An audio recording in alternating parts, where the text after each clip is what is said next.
Hello, my name's Bill Johnson, and as you can see, I'm still dressed for the winter weather of an inch of snow that's now down to half an inch, but you might find my body here in 6 months because I couldn't get out of the office. I'm going to talk now about the novel The Ambassadors by Henry James, because when I teach this issue of promise, dramatic truth, narrative tension, very often people will say, well, you might apply this to genre novels or Hollywood films, but it doesn't apply to the classics, the classic novels of 100 years ago. So I always love to use the example of The Ambassadors. Now, Henry James' writing, what I tell people, when you go into a Henry James sentence, you need to pack a lunch. I mean, his sentences are just, they can go on for a long time. But what I want to show reading this first paragraph of the novel The Ambassadors is how he suggests the story's promise and the narrative tension for the main character. So it begins, Struthers' first question when he reached the hotel was about his friend. Yet on his learning that Waymarsh was apparently not to arrive till evening, he was not wholly disconcerted. So this introduces the main character, Struther, and there's a question here. Why was he not disconcerted that Waymarsh was not there to pick him up, which he apparently was expecting?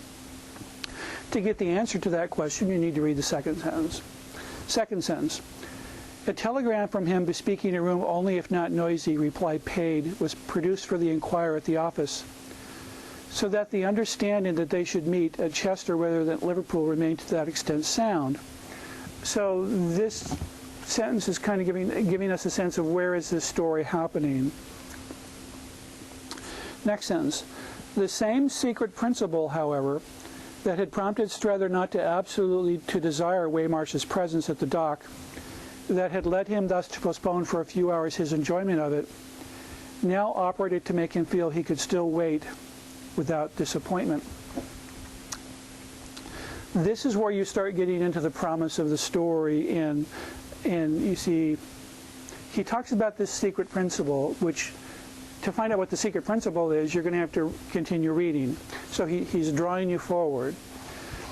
The secret principle is that Struther is a kind of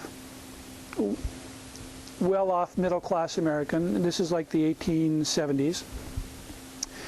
And he has been sent to Europe to bring home the wastrel son of a widow that Struther is engaged to, a wealthy widow.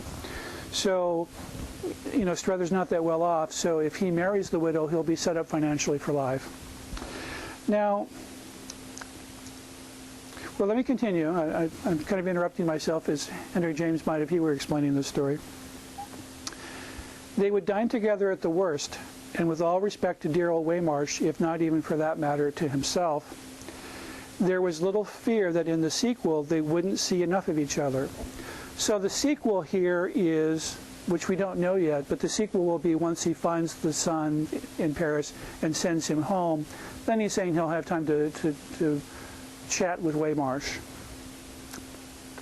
But he's not telling you what the sequel is. I mean, to find that out, you have to continue reading.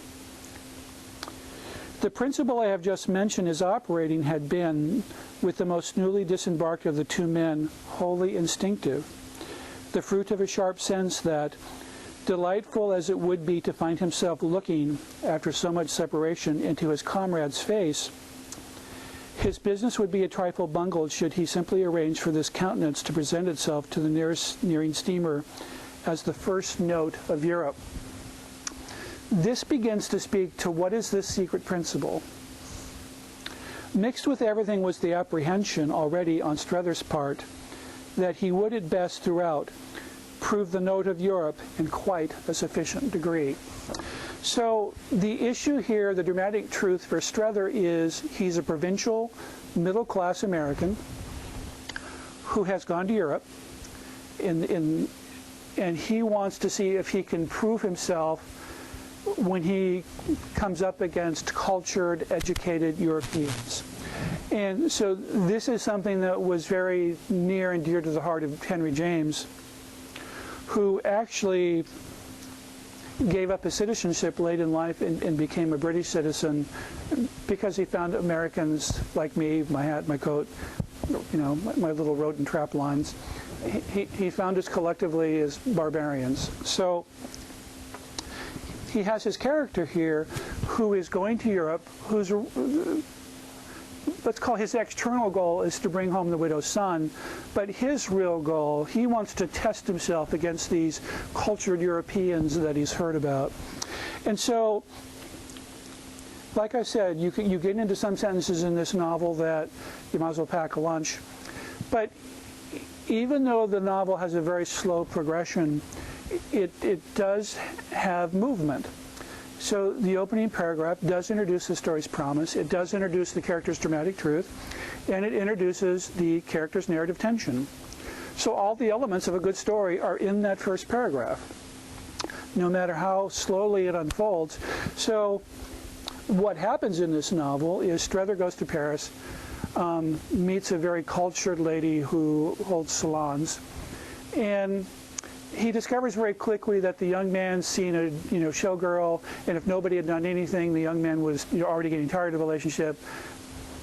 If nobody had done anything, the young man just would have went home, kind of back to the fold of being a son of a wealthy widow, probably groomed for the family business, running some factory in Milwaukee. But Struther doesn't want to go home.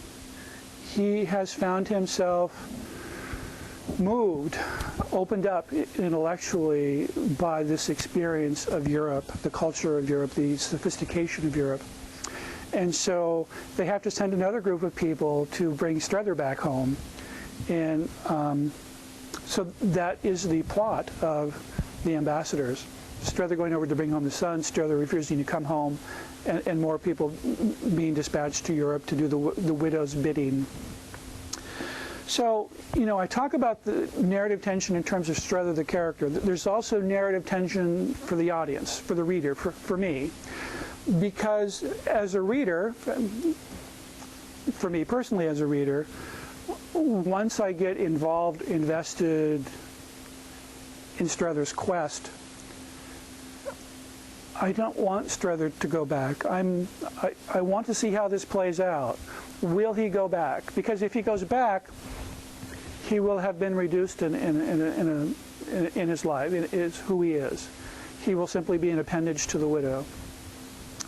So even though The Ambassador is slow, it is still deeply felt. And it's artistic, because it's not just about the characters. It's Henry James commenting on the world of America compared to the world of Europe, and